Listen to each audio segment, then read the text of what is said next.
رہتے ہوئے سب کے قرضے اتار دیے سوائے ابو بکر کے. ابو بکر کا قرضہ قیامت والے دن اللہ خود اتارے. اور رسول اللہ صلی اللہ علیہ وآلہ وسلم نے دوسری حدیث میں فرمایا کہ جس طرح اللہ نے ابراہیم کو اپنا خلیل بنایا ہے میں ابو بکر کو اپنا خلیل بناتا ہوں. اور اگر آپ کی توجہ ہو تو اللہ کے خلیل کا نام بھی الف سے شروع ہوتا ہے اور رسول اللہ کے خلیل کا نام بھی الف سے شروع ہوتا ہے. اللہ کے خلیل کا نام کا دوسرا حرف بھی با ہے اور رسول اللہ کے خلیل کا نام کا دوسرا حرف بھی با ہے. اللہ نے اپنے خلیل کو آزمایا, رسول اللہ نے اپنے خلیل کو آزمایا. اللہ نے اپنے خلیل کو آزمایا تو حضرت ابراہیم نار میں پہنچے, رسول اللہ نے اپنے خلیل کو آزمایا تو حضرت ابو بکر غار میں پہنچے. اللہ کا خلیل نار میں ہے تو اللہ بولتے ہیں, رسول اللہ کا خلیل غار میں ہے تو رسول اللہ بولتے ہیں. اللہ کا خلیل نار میں ہے تو رب نے کہا قلنا یا نار کونی بردا و سلاما. رسول اللہ کا خلیل غار میں ہے تو رسول اللہ فرماتے ہیں لا تحزن ان اللہ معنا. ابو بکر غم نہ کر, اللہ تیرے بھی ساتھ ہے, اللہ میرے بھی ساتھ ہے. اللہ کے خلیل سے اللہ نے بیٹا مانگا, اللہ کے خلیل نے بیٹا پیش کر دیا. رسول اللہ کے خلیل سے رسول اللہ نے بیٹی مانگی, رسول اللہ کے خلیل ابو بکر نے اپنی بیٹی پیش کر دی. اللہ کا خلیل بھی زندہ باد, رسول اللہ کا خلیل بھی زندہ باد. حضرت ابراہیم علیہ الصلوۃ والتسلیم سے پوچھا گیا متا کنت خلیلا, آپ اللہ کے خلیل کب ہوئے, کیسے بنے اور کب بنے؟ تو حضرت ابراہیم علیہ السلام نے فرمایا تین باتیں ہیں جنہوں نے مجھے اللہ کے خلیل بنا دیا ہے. بذلت نفسی للرحمن, میں نے اپنی جان رحمان کے کھاتے میں ڈال دی. حکم ہوا تو ہجرت کر دی, حکم ہوا تو اولاد کو بیاباں وادی میں چھوڑ دیا, حکم ہوا تو کعبے کو تعمیر کیا, حکم ہوا تو بت خانے کے بت توڑ دیے. بذلت نفسی للرحمن وولدی للقربان, اپنا بیٹا قربانی کے لیے پیش کر دیا. ومالی للضیفان, اور اپنا مال مہمانوں پر خرچ کیا تو اللہ نے مجھے اپنا خلیل بنا لیا. تین باتیں بتائیں. کیا تین باتیں بتائیں حضرت ابراہیم علیہ السلام نے کہ مجھے خلیل ان تین باتوں کی وجہ سے بنایا گیا ہے. اور وہ تین باتیں کیا ہیں کہ میں نے بذلت نفسی للرحمن, اپنی جان اللہ کے کھاتے میں ڈال دی. ولدی للقربان, بیٹا قربانی کے لیے پیش کر دیا. ومالی للضیفان, اور مال مہمانوں پر خرچ کیا تو اللہ نے مجھے اپنا خلیل بنا لیا. اب رسول اللہ کے خلیل حضرت ابو بکر صدیق ہے. حضرت ابو بکر صدیق رضی اللہ تعالیٰ عنہ بھی فرماتے ہیں حبیب الیہ من دنیا ثلاث, دنیا میں مجھے بھی تین چیزیں پسند ہیں.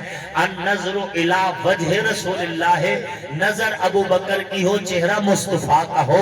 میری پسند یہ ہے کہ میں اپنی آنکھوں سے رسول اللہ کو دیکھتا رہ جاؤں. اور رب نے ابو بکر صدیق کی یہ خواہش اس انداز میں پوری کی کہ رسول اللہ کو حضرت ابو بکر کی گود میں سلا کر رب نے ابو بکر کو کہا ابو بکر اب اپنی نظروں کو نبی کے چہرے پہ ٹکا, تسلی سے دیکھ. کیونکہ شاعر جیسے کہتا ہے نا کہ رخ یار کو دیکھتا ہوں کچھ اس طرح سے کہ اہل دل پڑھتے ہیں کتاب آہستہ آہستہ.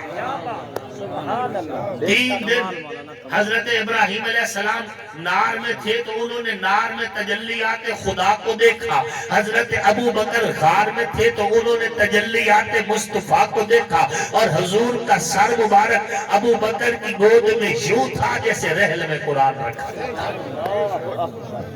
جیسے رحل میں قرآن ہوتا ہے. حضرت ابو بکر صدیق رضی اللہ تعالیٰ عنہ کا یہ اعزاز ہے کہ غار کے اندر جھولی حضرت ابو بکر کی ہے, سر مصطفیٰ کا ہے. اور مزار کے اندر جھولی مصطفیٰ کی ہے, سر ابو بکر صدیق کا. حضرت ابو بکر صدیق رضی اللہ تعالیٰ عنہ سیدنا امام محمد الباقر سلام اللہ علیہ, سیدنا امام محمد الباقر سلام اللہ علیہ یہ بیٹے ہیں حضرت امام زین العابدین کے, اور یہ پوتے ہیں حضرت امام حسین کے, پڑپوتے ہیں حضرت مولا علی کے. کشف الغمہ کی روایت پڑھ رہا ہوں, کشف الغمہ فی معرفت الائمہ. امام محمد الباقر سلام اللہ علیہ، ان کا اصل نام محمد ہے، باقر ان کا لقب ہے، اور وہ امت نے ان کو الباقر کا لقب دیا ہے۔ عربی میں باقر اسے کہتے ہیں جو سمندر کی تہہ میں غوطہ لگا کر موتی باہر نکال کر لائے۔ اللہ نے قرآن اور حدیث کے علوم حضرت امام محمد الباقر پہ اتنے کھول دیے تھے کہ جب یہ قرآن کی تشریح فرماتے تھے، حدیث کی وضاحت فرماتے تھے، تو دنیا کہتی تھی کہ سمندر کی تہہ میں سے موتی نکال کر لائے۔ اس لیے ان کو محمد الباقر کہا گیا ہے۔ تو حضرت امام محمد الباقر سلام اللہ علیہ منبر پہ تشریف فرمائے، خطبہ ارشاد فرما رہے ہیں۔ مجمع میں سے ایک بندہ کھڑا ہوتا ہے، کہتا ہے امام صاحب تلوار کے دستے میں چاندی لگوانا جائز ہے یا نہیں ہے؟ امام صاحب نے فرمایا تلوار کے دستے میں چاندی لگوانا جائز ہے۔ پوچھنے والے نے پوچھا دلیل کیا ہے؟ امام صاحب نے فرمایا کیونکہ حضرت ابو بکر صدیق کی تلوار کے دستے میں چاندی لگا ہوا تھا، اس لیے لگوانا جائز ہے۔ پوچھنے والا حیران ہوا، اس نے کہا امام صاحب کیا آپ بھی ابو بکر کو صدیق کہتے ہیں؟ ثم واسب عن المنبر، راوی کہتے ہیں امام صاحب غصے کی حالت میں منبر سے نیچے اترے، واستقبل القبلہ، قبلہ کی طرف منہ کر کے کھڑے ہو گئے۔ پھر فرمایا ثم قال، پھر فرمایا نام الصدیق، نام الصدیق، نام الصدیق، ہاں ہاں ابو بکر صدیق ہے، ابو بکر صدیق ہے، ابو بکر صدیق ہے۔ فلم یقل لہ الصدیق، جو ابو بکر کو صدیق نہ مانے، فلا صدق اللہ قولہ فی الدنیا والآخرہ، اللہ اس کے منہ کی بات کو نہ دنیا میں سچا کرے نہ آخرت میں سچا۔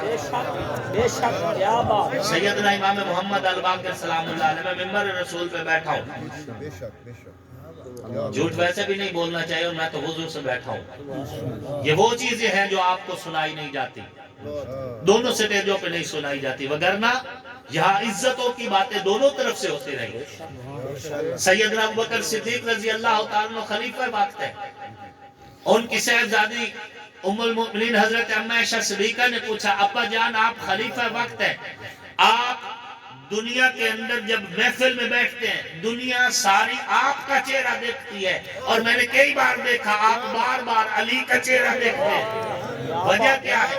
حضرت ابوبکر صدیق رضی اللہ تعالیٰ عنہ نے فرمایا بیٹا میں نے حضور علیہ الصلوۃ والتسلیم سے سنا تھا کہ علی کا چہرہ دیکھنا بھی عبادت ہے، میں ابو بکر علی کا چہرہ عبادت کی نیت سے دیکھتا ہوں۔ روئے زمین پر یہ حدیث سوائے حضرت ابوبکر صدیق کے حضور سے براہ راست کسی صحابی نے نہیں سنی۔ اگر حضرت ابوبکر صدیق رضی اللہ تعالی عنہ کے دل میں حضرت مولا علی کے حوالے سے کوئی میل ہوتا تو آج یہ حدیث آپ کے علاقہ گودارا میں اس کلخانی میں آسے معاویہ آپ کو نہ سنا ہو۔ بہت اچھی یہ حدیث امت تک پہنچائی تو حضرت ابوبکر صدیق نے حضرت امی عائشہ کو، اور امی عائشہ نے پھر اپنے شاگردوں کے ذریعے پوری دنیا کو۔ یہ دونوں طرف سے جو عقیدت و احترام کی باتیں ہیں یہ سنائی نہیں جاتی، کیونکہ جب یہ سنائی جائیں گی کہ صحابہ اہل بیت کی عزت کرتے تھے، اہل بیت صحابہ کی عزت کرتے تھے، اگر یہ گلہ سی توانو دسیاں چاہتا تو ززانو قدر صدر ہے۔ خطیب کی روزی لگی ہوئی ہے، تمہیں بھڑکاتے ہیں مذہبی بنیاد پر، کیا بات، اور بھڑکا کر پھر تمہارے دلوں کو صحابہ یا اہل بیت سے جب جدا کیا جاتا ہے، پھر اس انداز سے یہ باتیں اور یہ سلسلے شروع ہو جاتے ہیں۔ ایک نے بلایا اپنے خطیب کو، دوسرے نے بلایا اپنے خطیب کو، اس نے کیا میں ہوں اس تو بڑا صدر ہے، اس نے کیا میں اس تو بڑا صدر ہے، اس نے صدر اسے کیا تو آج اناندہ پریشن کر، اسے کیا تو آج اناندہ پریشن کر، اے اپریشن بند ہو جاوڑیں جدن صحابہ دیا اہل بیت نال پیار نسیا گیا اور اہل بیت صحابہ نال۔ بے شک بہت اچھا، بہت اچھا۔ لیکن میری تو ڈیوٹی ہے، اور میں کئی بار یہ گل کر چکا میں توحید تے بولنا تے لوگ آندے نے اہل حدیث سے، رسالت تے بولنا تے آندے نے بریلوی ہے، شان صحابہ تے بولنا تے آندے نے سپاہ صحابہ دا ہے، شان اہل بیت تے بولنا جنہیں شیعہ نال اٹھتا باندھا ہے کوئی ران تا چڑھنا ہی آئی۔